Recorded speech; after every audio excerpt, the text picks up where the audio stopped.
Hi மக்களே, அனைவரும் சௌக்கியங்களாங்க. புதுசாக எனக்கு சப்ஸ்கிரைபர் பண்ணியிருந்தால் பண்ணிக்கோங்க.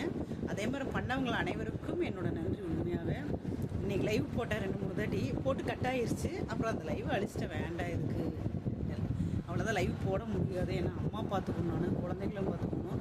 ஒரு வேலைக்கு போயிட்டு வந்து ஒரு மதியானத்துக்கு மேலே ஷார்ட்ஸ் போடுறேன். நான் போட்டு அதோடு நிறுத்திக்கிறேன். நான் இப்போ ஏன்னா இப்போ போட்டிருக்கேன்னா எங்கள் அம்மாவுக்கு வந்து உடம்பு சரியில்லை, சரி அப்படியே காட்டலாம், சின்ன ஒரு வீடியோவாக இருக்கட்டும்னு நான் போட்டிருக்கிறேன். அம்மா என்னாச்சும் பேசுகிறீங்க நீங்கள்? பேசு. பேத்தி எல்லாம் நல்ல சுகமாக இருக்கணும். சரி சரி, எங்கள் அம்மா நல்லா இருக்குன்னு கடவுளை பிரார்த்தனை பண்ணிக்கிங்க. எங்கள் அம்மாவுக்கு உடம்பு சரியில்லை, இப்போ 1 மாதமாக முடிகிறதில்ல. போன மாதம் அம்மா கீழே விழுந்துட்டாங்க. மழை லேசாக மழை வந்தங்காட்டி பின்னாடி கீழே விழுந்துட்டாங்க. பண்ணையிலேருந்து கொஞ்சம் முடிகிறதில்ல. அம்மா பார்த்துட்டு எனக்கு கமெண்ட்ஸ் போடுறவங்க நல்லா போடுங்க தயவு செய்து, சரிங்களா? பாய். எல்லோரும் நல்லா இருக்கணும், நானும் கடவுளை பிரார்த்தனை